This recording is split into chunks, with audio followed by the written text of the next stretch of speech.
Good morning, good morning, good morning, good morning, good morning. Happy Monday sa about isa na ginigiling natin sa subaybay. At tayo po ay muling magsama-sama. Naunahin natin ang ating pumahal na Panginoon Diyos. Put God first and you will never be last. So po, maminamahal ko, ating pong simulan ng ating pong araw na umaawit tayo ng papuri sa Diyos, nananalangin at nag-aaral ng kanyang mahalagang mensahe ng pag-ibig sa bawat isa sa atin.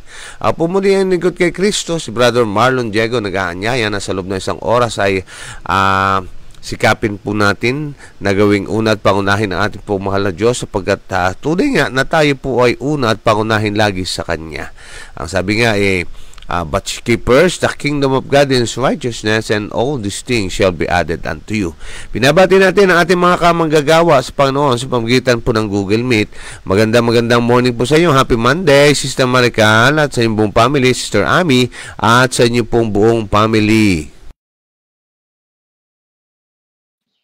Good morning po. Happy Monday po sa ating lahat. Sa kasama po natin sa Google Meet. Gising-gising na po at tayo po mag-morning devotional na sa FB Live po. At lagi po kayong mag-tune in. God bless us all.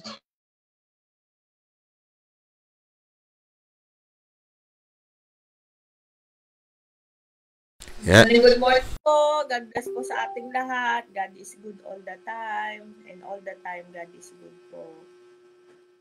Yan, mga salamat sa inyong pong mga pagbati. Ayan, nawa ang pagpapala ng Diyos ay sumayin niyo po sa inyong kasigasigan, sa inyong pong kasipagan, sa inyong katyagaan na magpatuloy na maging kamanggagawa ng Panginoon sa pagpapahayag ng mabuting balita ng Panginoon.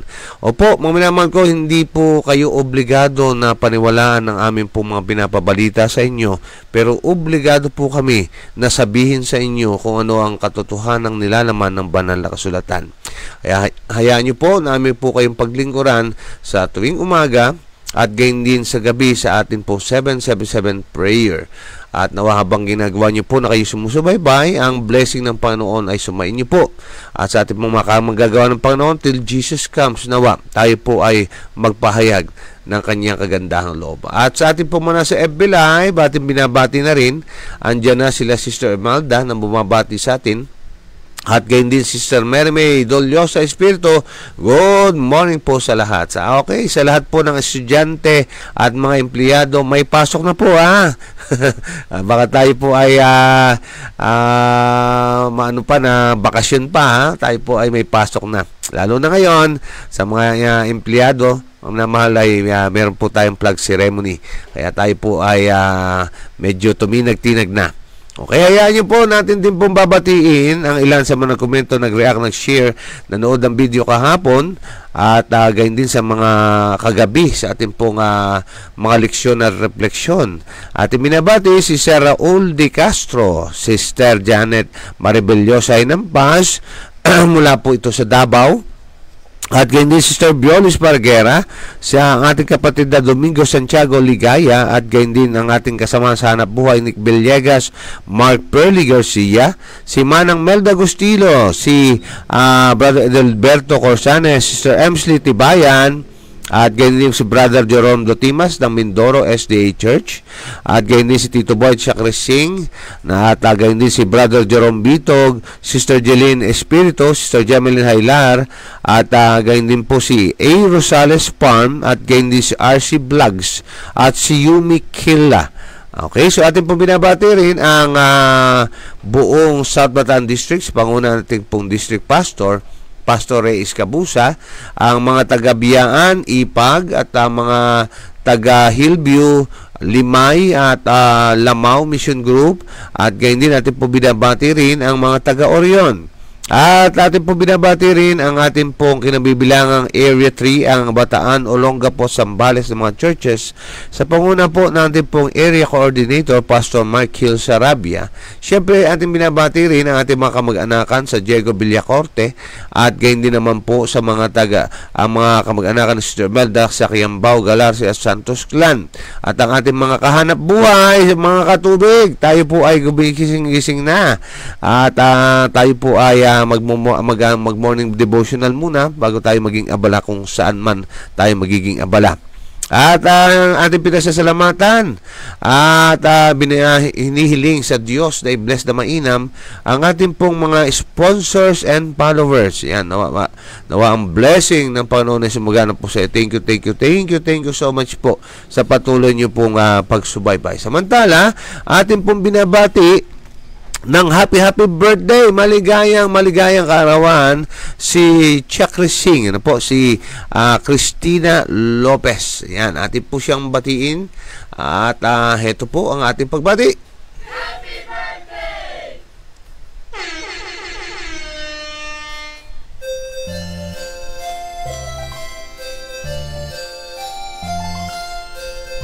Ating pumpurihin, pasalamatan at ating sambahin ang ating Diyos na lumikha ng langit, ng lupa, ng dagat, mga bukal ng tubig, may-ari ng lahat, maging buhay natin, ito'y Kanya. Tayo po ay nabubuhay dahil sa Kanya at para sa Kanya.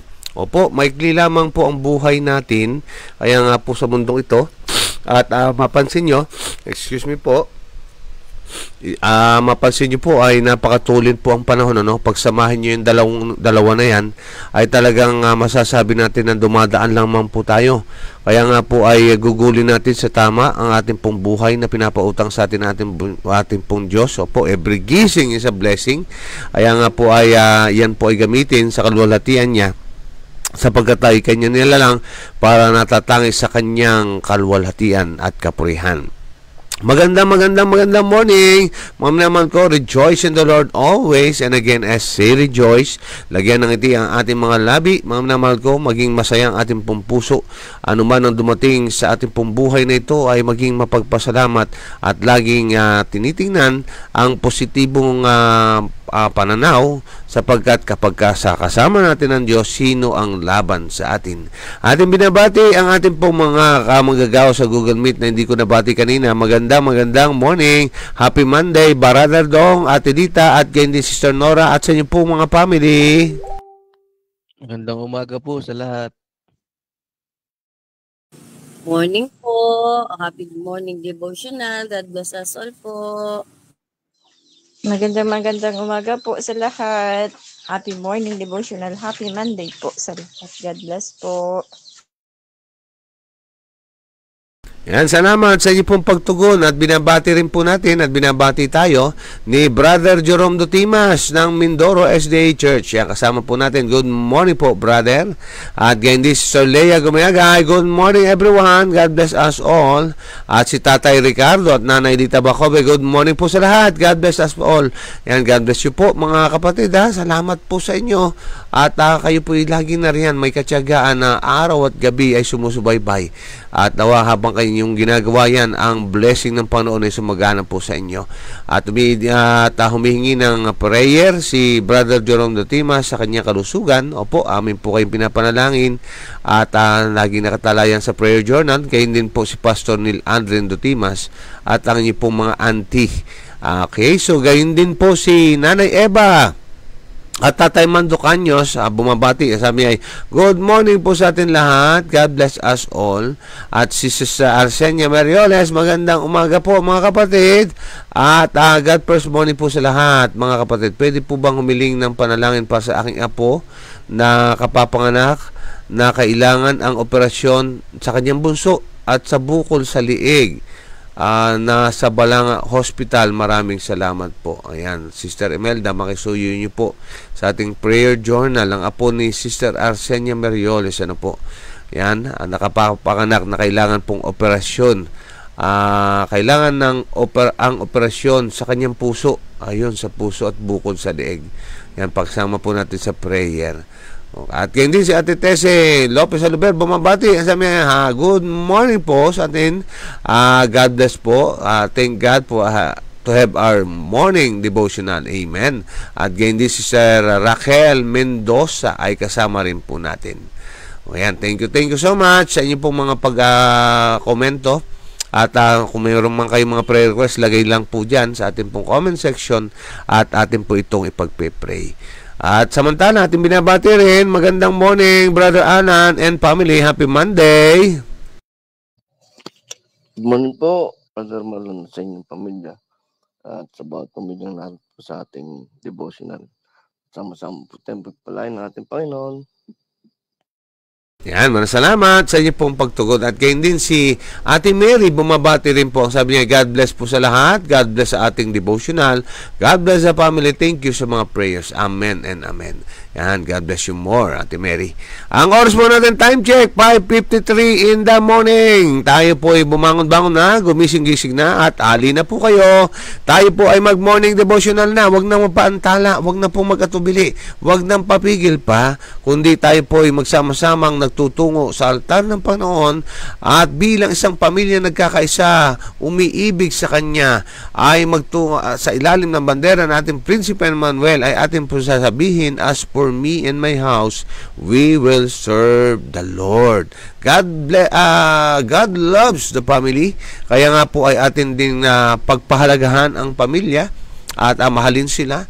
At kung meron man tayong nais na isama sa makalangit na tahanan, siyempre ang ating pong pamilya yan. Kaya nga po, sa pamagitan po ng ating pagsasama-sama sa ating pag-worship, mga minamahal ko, hindi man dito, ay tayo po ay sikapin natin na buong pamilya, tayo po ay nagsasama-sama na kinakatagpo ang ating pong mahal na Diyos. Pero bago tayo magpatuloy, tayo po muna ay manandaling manalangin. Dakila namin Diyos, handa na po kami sa pagtanggap ng iyong mensahe ngayon. Opo, Panginoon, nawa ihanda ang aming pong puso, ang aming isipan, ang aming pong taenga upang pakinggan ng iyong salita. Ito po ay amin pong matutunan, amin pong maikabuhay, at nawa ito pong inyong mga katotohanan ang siyang magpalaya sa amin, at ang salita niyong katotohanan ang siyang bumanal sa amin. Baguhin ang aming mga buhay, at mahubog kami sa wangis at larawan ng aming pong Panginoon Sus, at nawa o Diyos ay makatulong po ito, yung mga aral at pangaral po ninyo, para ang aming pong buhay ay mas mapayapa, mas masaya, mas maunlad, mas malusog, mas katanggap-tanggap o Diyos sa inyo pong banal na kalooban. Nawa ang inyong manghel ang inyong italaga upang kami po'y bantayan at ingatan, na wag po kami mapasok ng tukso, kundi bagkos kami po ay makayari at aming masasabi na kayo'y aming nakatagpo. Napakinggan namin ang tinig po ninyo at kami pinagpala po ninyo. Wag namin nawang sarilinin ang pagpapala na inyo pong ipagkakaloob. Ito nawa ay ma-share namin sa iba, sapagkat ang aming tinanggap na walang bayad ay marapat lamang na ibigay ding walang bayad. At maraming salamat sa pagdinig sa panalangin at sa pagpapatawad sa aming mga pagkakasala, alang-alang po sa matamis sa dakilang pangalan ng aming pong Panginoon Jesus. Amen. Okay? Hayaan niyo po, mga minamahal ko, na atin pong i-share sa screen ang atin pong babasahin ngayong umaga, ano po, matapos ang ikasyam na salot kahapon, ano po, yung pong kadiliman, pusikit na kadiliman, 3 days na ito pinahintulot na mangyari, at heto na naman ang pinakahuling salot na ibubuhos, mga minamahal ko. Tandaan, kahapon po ang panahon ng panugit sa kanila, na doon sa panahon na yon, maaari sana na meron silang naging oportunidad na tanggapin at kilalanin ang Diyos na totoo, ang Diyos na buhay, ang Diyos na makapangyarihan sa lahat. At ang ngunit, patuloy po ang pagbabaliwala at pagmamataas at katigasan ng ulo nito pong si Pero. Kaya nga ngayong umaga, heto ang pinakahuling salot na magiging karanasan ng buong Ehipto. Kamatayan ng panganay. Yan, Hulyo 28. Yan, ilang mga araw na lamang po, no? At maglilipat buwan na naman tayo. Naku, napakatulin po ng panahon. At malapit na naman ang bare months. Hindi pa natin nakakalimutan na yung pong pagpasok ng bagong taon, 2025. At heto, nasa laylayan na naman po tayo. Talagang tunay po ang pangako ng ating Diyos na malibang aking paikliin ng mga panahon ay walang maliligtas. Kaya huwag tayong magtaka kung bakit ganyan katulin ng panahon. Ang sabi po ng Exodus chapter 11 verse 5, at lahat ng panganay sulapain ng Ehipto ay mamamatay, mula sa panganay ni Paraon na nakaupo sa kanyang luklukan hanggang sa panganay na aliping babae na nasa likod ng gilingan, at lahat ng mga panganay ng mga hayop. Nako, mga kapatid, katakot-takot ang inabot nito pong mga taga-Ehipto. sa kadahilanan ng pagmamataas, kadahilanan ng pagiging bulag sa mga katotohanan. Heto at sandamakmak mga kapatid kong minamahal ang kanila pong nagiging karanasan. Okay, so habang tayo po ay nagbabasa, habang tayo nakikinig, samahan po natin ito ng pagbubulay-bulay, ano? Mag-reflect po tayo. Alamin natin ang mga mahalagang mensaheng nakalaan upang sa ating ikatututo. At samahan po natin ng napakaraming prayers, mga kapatid. Heto po ang laman. Habang nasaksihan ni Moises ang kamanghamanghang mga gawa ng Diyos, ang kanyang pananampalataya ay napalakas at ang kanyang pagtitiwala ay natatag. Mga kapatid, ito po ay napakagandang aralin para sa atin. Maraming panahon, hindi man po mga milagro, no? Pero I'm sure meron kayong makikita ng mga milagro sa buhay nyo na nangyari. Partikular, mga kapatid, yung pong pagbabagong buhay, alam niyo po ba na iyan po ang pinakamalaking milagro maaaring maganap sa tao? Yun pong mabago ang ating pong buhay. No po, yung sa pamagitan ng kapangyarihan ng Diyos, pagkilala sa Kanya, pagtanggap kay Kristo, ay tayo po ay nababago ang ating mga buhay. Yan lang po ay matuturing natin ng dakilang milagro. Ano pong nangyari? Kung ito po ay ating matatandaan, yung kanyang mga pagliligtas, yung kanyang mga pagtugon sa ating mga hinaing at daing, ay kung ating maalala lamang, yan po ay ang mga nagpapalago ng ating panampalataya. Yan po ang nagpapatibay sa atin na mas lalo natin pinagtitiwalaan ng Diyos na maalala natin, kung noon ay ako'y hindi pinabayaan ng Diyos, ngayon pa kaya yung aking dinaranas na kung aking ihahambing ay mas matindi pa yung nakaraan na naranasan ko. Pero na-survive ko. Pero ito pa kaya ang aking pagdududahan na ako ay iiwan ng aking mahal na Diyos? Ganito po nangyari dito po kay Moises. Yun po ang mga makapangyarihang gawa ng Diyos. Yun po ang siyang nagpadagdag ng kanyang panampalataya at yung kanyang pagtitiwala sa Diyos ay naging gayon na lamang. Siya ay ginawang karapat-dapat ng Diyos pamagitan ng pagpapakita ng banal na kapangyarihan na tumayo sa pinuno ng mga hukbo ng Israel at bilang isang pastol ng kanyang mga tao na pamunuan nila sila mula sa Ehipto. Siya ay nakataas sa itaas ng takot sa pamagitan ng kanyang matatag na pagtitiwala sa Diyos. Naalala ko tuloy, sabi nga, hindi po tinatawag ng Diyos yung mga kwalipikado, kundi ginagawang kwalipikado ng Diyos ang kanyang mga tinatawag. Kaya nga pagka tayo po ay naatasan ng Diyos, no po, alam nyo, pagka yan pong mga particular, yung pong mga services o yung mga ministries sa church, yung pong mga gawain natin sa loob ng iglesia, kapag tayo po ay naatasan, alalahanin po natin, mga minamahal ko, hindi po ang tao ang ating pong tinanggihan. Ang pangunahin na ating pong tinatanggihan ay yung Diyos na nag-aatas sa atin upang gawin yon. Mamaya makikita nyo po dito po sa ating pong pinag-uusapan yung aking sinabi na yon, mga kapatid. Kaya nga kapag tayo po ay naatasan, kapag tayo po ay pinili ng Diyos, right away, mga kapatid ko, ay atin po itong tanggapin.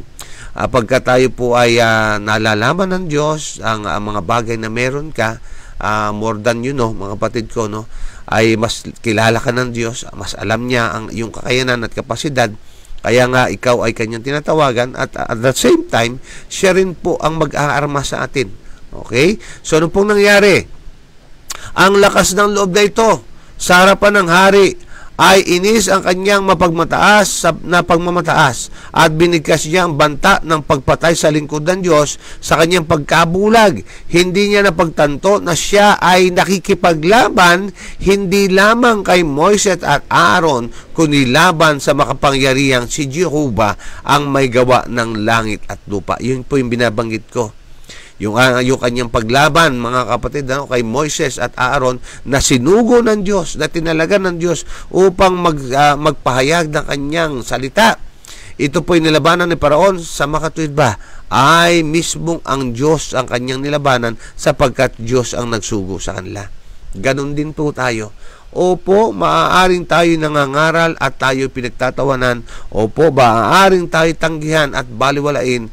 Tandaan natin, mga minamahal ko, sa atin pong paggawa nun, hindi tayo mismo ang tinanggihan, kundi ang Diyos na nagsugo para sa atin. Meron kasing mga instances na nagiging discouragement. Ay, hindi naman sila nakikinig. Huwag na lang magsalita kung di sila nakikinig. Mga kapatid, kapag gano'n ang ating damdamin, ikaw yung nagsasalta. Ikaw ang dapat pakinggan. Hindi po, mga kapatid, kundi bagkos, walang saysay po kasi ang ating sasalitain.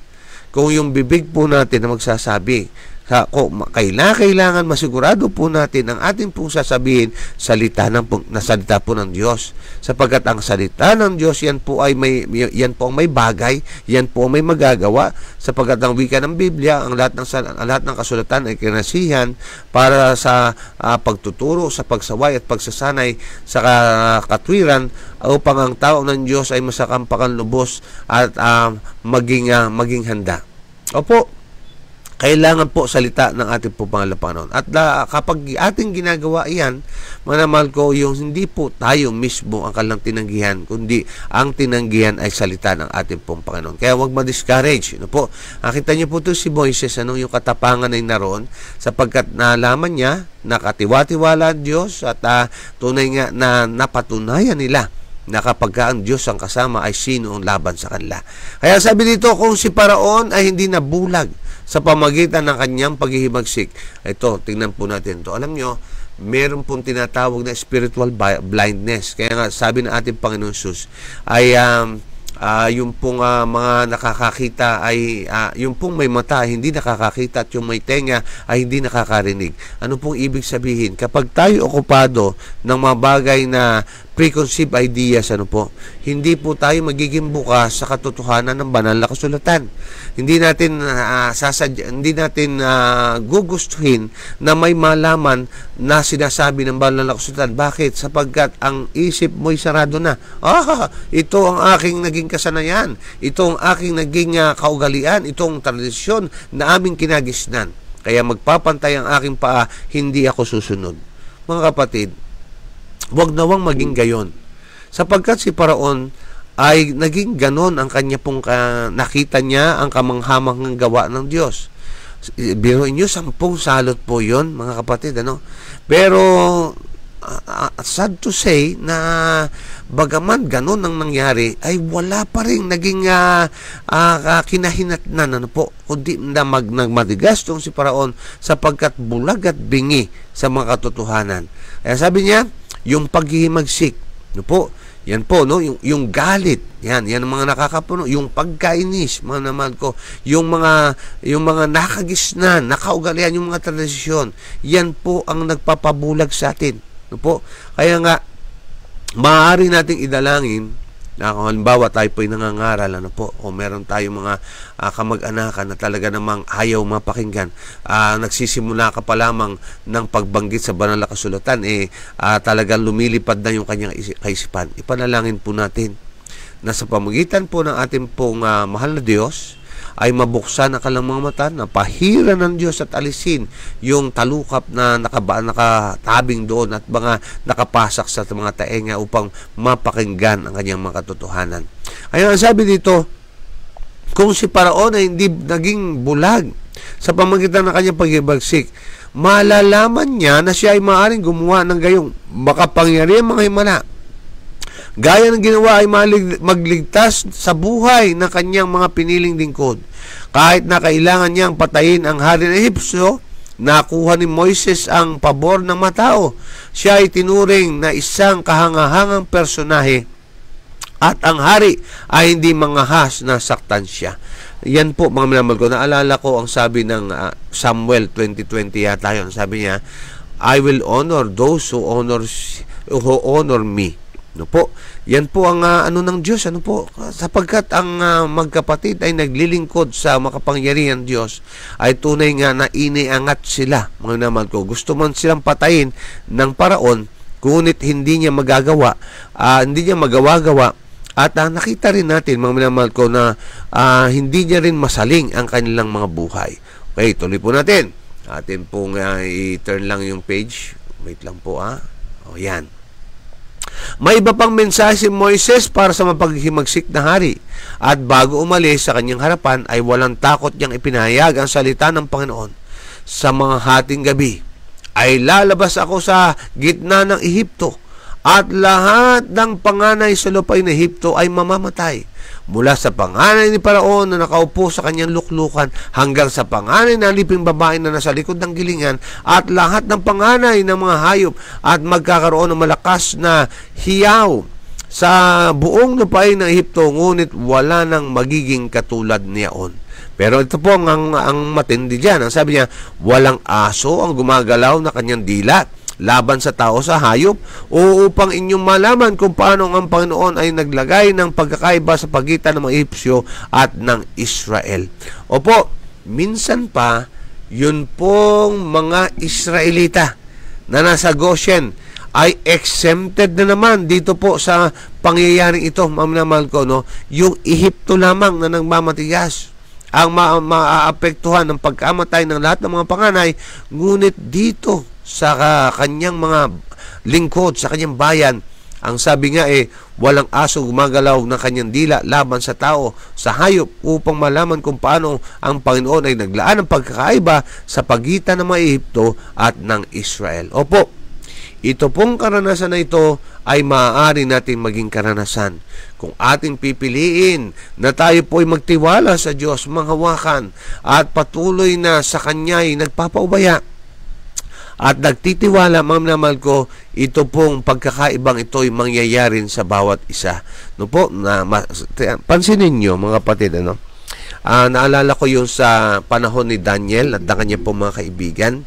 Diba, sila po ay pinili upang maging mga lingkod ng hari, at sila ay kailangan manirahan doon, kumain at uminom ng pagkain ng hari, na kung saan ay ito po ay laban sa kanilang sa kalooban ng Diyos. Ngunit sila po ay matatag na nanindigan. Ang sabi, bigyan nyo kami ng gulay para kainin at tubig para inumin, at sa loob ng 10 araw subukin nyo kami kung ano ang malaking pagbabago. At nakita natin na sa pagkakataong yun ay kakaiba ang nangyari. Higit silang mas malusog, higit silang mas matalino kaysa doon sa mga hindi kumain ng gulay at ng tubig. Anong pong sinasabi? Kapag tayo ay nasa pagsunod sa banal na kalooban ng Diyos, ay masusumpungan din ang ganito pong pag-iingat ng Diyos sa atin. Okay? So, gaya po ng mga karanasan ng Israel, maaari nating maging karanasan ito. At ang sabi dito, habang tapat na inililirawan ni Moises ang kalikasan at bang epekto na huling kakilakilabot na salot, ang hari ay labis na nagalit. Siya ay nagalit dahil hindi niya kayang takutin si Moises at gawin siyang manginig sa harap ng maharlikang otoridad. Ngunit ang lingkod ng Diyos ay sumandal para sa suporta sa isang mas makapangyarihang bisig kaysa sa sinumang makalupang monarka. Nakita po natin, imagine natin to. Habang sinasabi ni Moises yun na may katapangan, itong si Pharaoh, nasagi yung kanyang pride, yung kanyang ego. Ba't isang patuloy na may katapangan sa harap ko, samantalang yung aking pinamumunuan dito ay nanginginig pag ako'y nagsasalita, samantalang ito hindi. Mga kapatid ko, kapag ang Diyos ang kasama natin, anong dapat nating ikatakot? Anong dapat nating ikabalisa? Anong dapat natin na pag-alinlanganan? Mga minamahal ko, yan po ang ating po Diyos. Mapansin nyo yung mga alagad. Di ba sila ay pinatitigil? Kung hindi nyo gagawin ang pagtigil sa pangangaral kay Kristo, ay ibibilanggo kayo. Sabi niya, anong sabi ng mga alagad? Sino ba dapat sundin? Ang boses ng tao o yung boses ng Diyos? Kaya nga po, mula po ng panahon ng lumang tipan, patungo sa bagong tipan, ay marapat lamang manamal ko ng ating pong paglaanan ng tunay na pagsunod ay ang sinasabi ng ating pong mahal na Diyos. Thus saith the Lord should be the rule of our faith. Okay, so yan po ang ating pong aralin sa umagang ito, at ngayon ay bubuksan natin ang panahon ng pagninilay-nilay. Ano po ang natatanging mga takeaways ang ating pong nasumpungan sa umagang ito.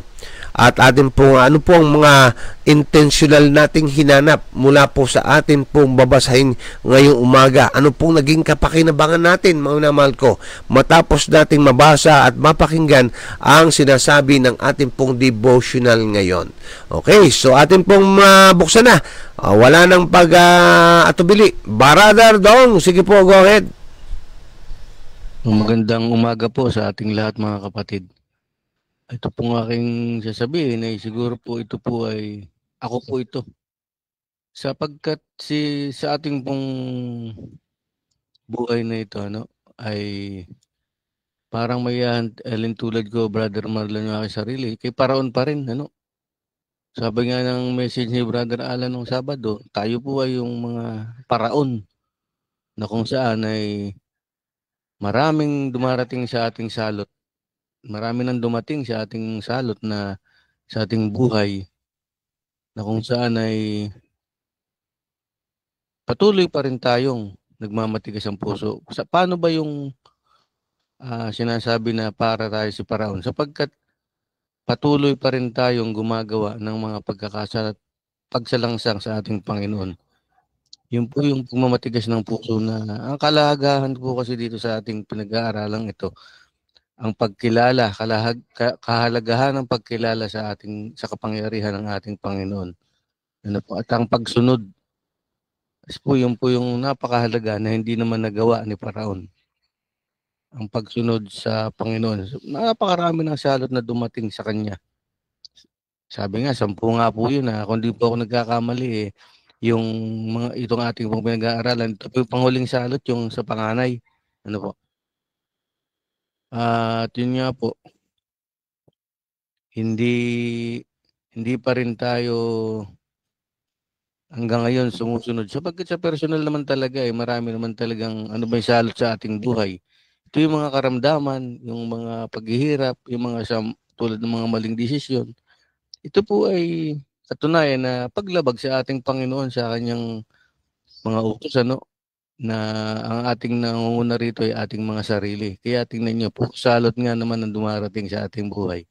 Kaya po, kung tayo po ay patuloy na magmamatigas sa hindi pagsunod sa ating Panginoon, tulad din tayo ni Paraon na kung saan ay napakaraming salot din ang kanyang inabot. Sabi nga, itong ating pinag-aaralan ngayon ay kung talagang nanamnamin mo, ay talagang sasagi sa isip mo na, bakit nga ba ako hindi sumusunod sa Panginoon at hindi ko kinikilala ang kanyang kapangyarihan? Kasi minsan, sa kawalan ng pagtitiwala sa Panginoon, nakakagawa tayo ng mga desisyon na sa ating sarili. Mas pinagkakatiwalaan natin yung ating sarili na ito ang mas maganda sa akin, ganun . Pero hindi natin isinangguni sa Panginoon na, Panginoon, ano po bang mas mabuti kong gawin? Yun po dapat Pero sabi nga, ay tayo ay nananatiling parang si Paraon na nagmamatigas ang puso sa pamamagitan ng hindi pagsunod sa kalooban ng ating Panginoon. Kaya kung ano-anong salot ang dumarating sa atin, problema, karamdaman, ganun po kasi sabi. Kaya nga po napakaganda ng ating pag-aaral, pinapaisip sa atin talaga na hindi naman ito para sa ating ipapahamak. Ito nga po ay para sa ating yung pagbabago po ba. Sabi nga, madalas kong marinig, kapag ikaw ay parang tinatamaan ng mga pag-aaral, ay hindi ito para saktan ka, kundi para paalala sa'yo, para magbago ka. Ganun ang paraan ng Panginoon. Yung kumbaga hindi ka dapat ma-offend sapagkat tayo po talaga to si Paraon. At sa umagang ito, napakaganda po ng ating pag-aaral at nawa ay bigyan tayo ng karunungan ng ating Panginoon at makita natin talaga ang pagkilala sa kanyang kapangyarihan at higit sa lahat yung pagsunod, mga kapatid. Yun lamang po at magandang umaga po sa lahat. Amen, Brother Dong. Mga kapatid, reflection talaga ng buhay ang ating pong mga napag-aaralan. Talagang sumusugat. ito ay sabi nga natin lagi pagkatapos ng devotional ay meron tayong binubunot ang mga pana at sibat. Sapagkat tunay nga na natatouch tayo, mga minamahal ko, ang tanong ano nga ba ang mga bumubulag sa ating mga mata? Sabi nga kanina, paghihimagsik bumulag doon sa mata ni Pero para kanyang makita yung pinakikita sa kanya ng Diyos. Sa atin mga kapatid, ano ang mga nagiging spiritual blindness? Anong cause ng spiritual blindness natin? Kaya nga, marapat lamang mga minamahal na ma-identify natin iyon upang sa gayon ay masolusyonan. Po? Kasi pagka wala po yung acceptance, mahirap po yan. Hindi tayo sabi nga nung message nung Sabado, kapag hindi tayo nagkaroon ng acceptance ng ating mga pagkakamali, ay hindi tayo maitatama, mga minamahal ko. Hindi tayo mag-i-improve. Stagnant na lang tayo, ganyan na lang tayo. Pero kapag bukas tayo sa criticism, at handa tayong mapayuhan at gumawa ang Diyos ng pagbabago, doon tayo palang mababago. Yan. Thank you, Brother Dong, sa iyong sinare. Okay, Brother Alan, sige po, go ahead.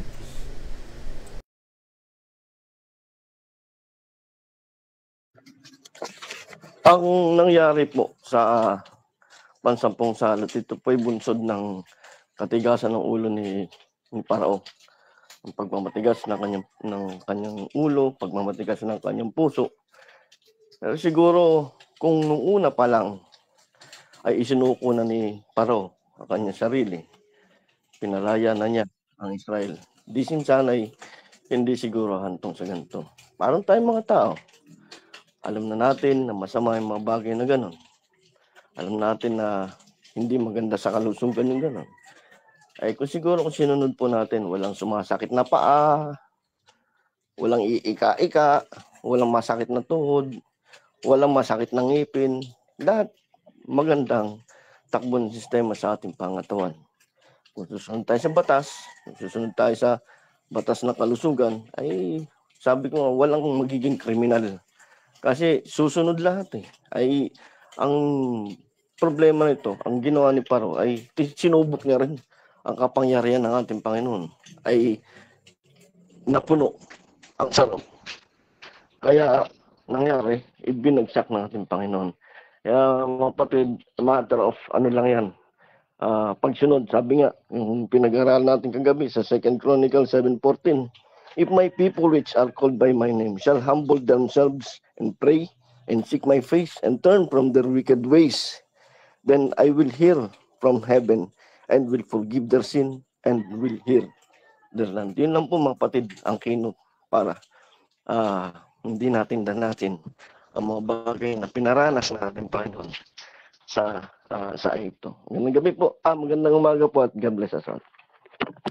Amen. Amen and amen. Maganda po, mga pati yung kagabi nating pinag-aralan ay ma-applicable pa rin dito, Kaya pasalamat tayo sa Diyos sa kanya pong mga paraan, kung paano ang mga naririnig natin ng gabi na i-apply natin ng umaga, it complements each other, mga kapatid, para sa ating pong labis na lubos na ikatututo. Napakahalaga po yung ating pong pagtugon agad-agad. Yan, thank you Brother Alan sa iyo pong shinare. Okay, Ate Lita, sige po, go ahead. Okay, good morning po. Salamat din po mga naunang nagsalita. Opo, ngayon po tayo ay nasa ikasampung salot na kung saan ay meron ng mamamatay. Kaya nga dito mag-a-apply yung sinasabi ng talata. Ang kabayaran ng kasalanan ay kamatayan. Ngunit ang kaloob ng Diyos ay buhay na walang hanggan sa pamamagitan ng ating Panginoong Hesus. Opo, meron pa po sanang pag-asa dahil yung pangsyam, yun na yung tsansa na talaga sanang manumbalik Kasi hindi na sila makagalaw. Ang dapat ang gagawin na lang sana nila ay kilalanin at manumbalik na sa Panginoon.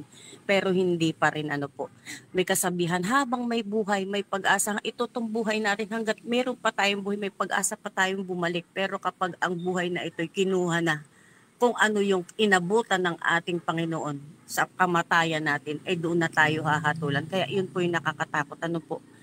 Tayo nasa huling panahon, nasabi ay ang masamay magpapakasama, ang mabuti magpapakabuti pa. Tayo po lahat talagang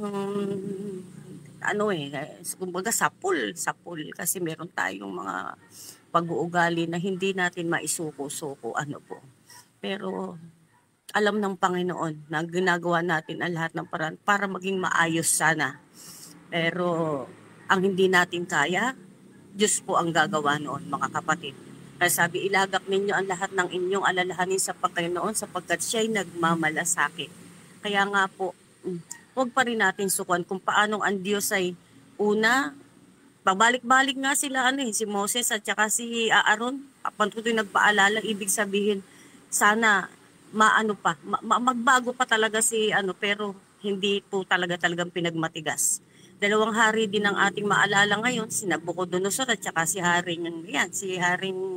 Paraon. Si Paraon pinagmatigas. Si Nabucodonosor hindi naman din siya matuwid. Nakita natin na siya pa nga ang nagpaano kay Daniel. Pero sa huling bahagi ng kanyang buhay, nakita natin kinilala siya ng Panginoon. Kaya sana ganun pwede tayo maging masama sa una at maging mabuti para maging handa tayo sa pagdating. At nakakatakot, dati tayong mabuti, abutan tayo ng Panginoon na tayo pala ay masama. Kaya yun ang nakakatakot. Kaya sa tuwing umaga, yan po yung nakakabagbag ng puso na sana ay talagang yung ibigay natin yung karampatang aksyon po ba doon sa ating mga napapakinggan sapagkat hindi po tayo talaga mapapanuto hanggat hindi po tayo nakakasunod sa Panginoon. Saging siya lang po ang magiging kapayapaan po natin. Yun lang po. God bless us all po. Amen. Amen and amen. Thank you, Atelita, sa ipong ibinahagi po. Mga minamahal ko, ang ating pong Diyos ay walang tigil. Kagaya ni Moises, mga minamahal ko, ni Aaron. Pabalik-balik doon po sa palasyo. Pabalik-balik na nakikipag-usap doon kay Pharaoh. Paulit-ulit na sinasabi ng Panginoon. Tayo rin, mga minamahal ko, ay ganun, no? Ang ating pong Diyos, sa pamagitan ng ating mga naririnig, sa ating pong mga nababasa, sa mga pangyayari na gaganap sa ating pong buhay, yan po ang kaparaanan ng Diyos na baka sakali naman. Sabi nga sa makabagong terminology ng salita, Bekenemen, no? Tayo po ay mabagbag ang puso natin. At sa wakas ay maging pusong mamon na tatanggap sa aral at pangaral ng ating pong mahal na Panginoong Diyos. Opo. Yan po, Okay, ang binabati natin, Sister Roslyn Dominico, good morning po, God bless us all. At si Ate Wilna Rolye, happy God bless morning everyone. Sister Jo Villarosa, si Ate Peli Sulilapsi, si Ate Rita Hornal, ay kasama rin natin. At ganyan din ay si Sister Jennifer Casimo, magandang umaga po. At si Sir Arman Bustarde, good morning po. Thank you so much, Sir, sa inyo pong pagsubaybay. May God bless you po at sa inyong pong buong family. At ganyan din, ang sabi po ni Sister Arsenia, basahin nga po natin ito, Okay, sabi po dito, ganun nga ang mga tao. Kahit marami ng mga nararanasan, natatanggap na kabutihan na bigay ng Panginoon ay baliwala sa kanila. Lalo na marami ng naririnig ng mga banal na salita. Nagbibingi-bingihan pa rin, nagmamatigas pa. Kung dumating na sa punto ang pagsubok sa kanila, ay siya ng pagdinig, pagka-interes sa tulong ng Panginoon. Tama nga na nakakakilala sa Panginoon, ngunit kulang sa gawa sa kalooban ng Panginoon. Kaya nga tayong mga tao, wag na nating hintayin pang dumating ang mga pagsubok sa ating buhay. Simula pa lang sa naibigay na sa atin, nakabutihan ng Panginoon, ay kapit na tayo sa Kanya. God bless po sa ating lahat. Amen. Sister Arsenia po, sana ay maging aral po sa atin, right away, mga kapatid, ay atin na pong dinggin ang panawagan niya talaga. Sabi pa dito ni kasama rin po natin Sister Eunice Manigos Lim. Ayan, God bless po sa inyo. At ang sabi ni Ate Mary, ayan, basahin natin to. Sabi niya, sabi nyo noong nakaraang siyasatin ang sarili, pagmamatas makasali, marunong magpatawad sa ating sarili. Marami pa tayong Diyos-Diyusan sa ating buhay, sa ating sarili. Si Paraon pala, maraming Diyos sa buhay niya. Sa buhay natin, maraming salita pero kinukulang sa gawa. Alam mong bawal kainin, kinakain pa rin. natin, sa katigasan ng ating ulo, yan ang sakit na dumadapo sa ating katawan. Yan ang salot sa buhay nating panalangin lagi para magtagumpay. Amen, Ate Mary. Opo, mga minamahal ko, yung mga salot natin pong nararanasan, man-made karamihan, mga makakapatid ko, no? Diba, kung mapapansin nyo, pagka may kaguluhan sa bahay, ano po sinasabi na naririnig nyo? Naku, pesteng buhay ito. Ha? Peste? Kita nyo po, no? Saan ang galing yung peste? Yan po yung mga karanasan natin sa buhay, mga kapatid ko, no?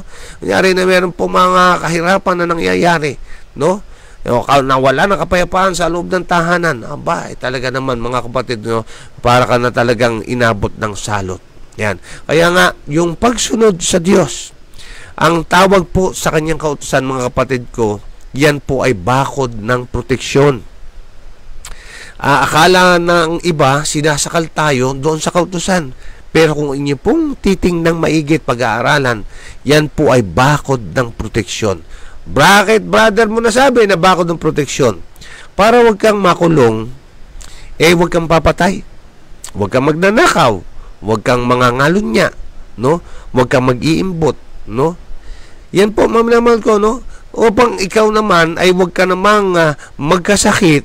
Kaya nga ang sabi, ang iyong kakainin, yun pong pinahintulot na pagkain. Yung pagkain lamang po, mga minamahal ko, sapagkat yung iba po, nakala natin pagkain, hindi po pagkain yun. No? Gayon din, mga minamahal, kaya nga nagkakaroon ng kagipitan sa pinansyal natin pong kalagayan, sapagkat ang wika ng Biblia, huwag mong gugulin ang salapi sa hindi pagkain. Yung necessity lamang, mga minamahal ko. Kaya nga po ang tawag sa kanyang mga kautusan, ay bakod ng proteksyon. Kaya kung susundin natin, mapapabuti tayo. Yan, maraming salamat sa inyo pong pagsubaybay. Maraming salamat sa mga pag-share. God bless everyone. Shalom. Miss pa, mga kapatid. Bye-bye!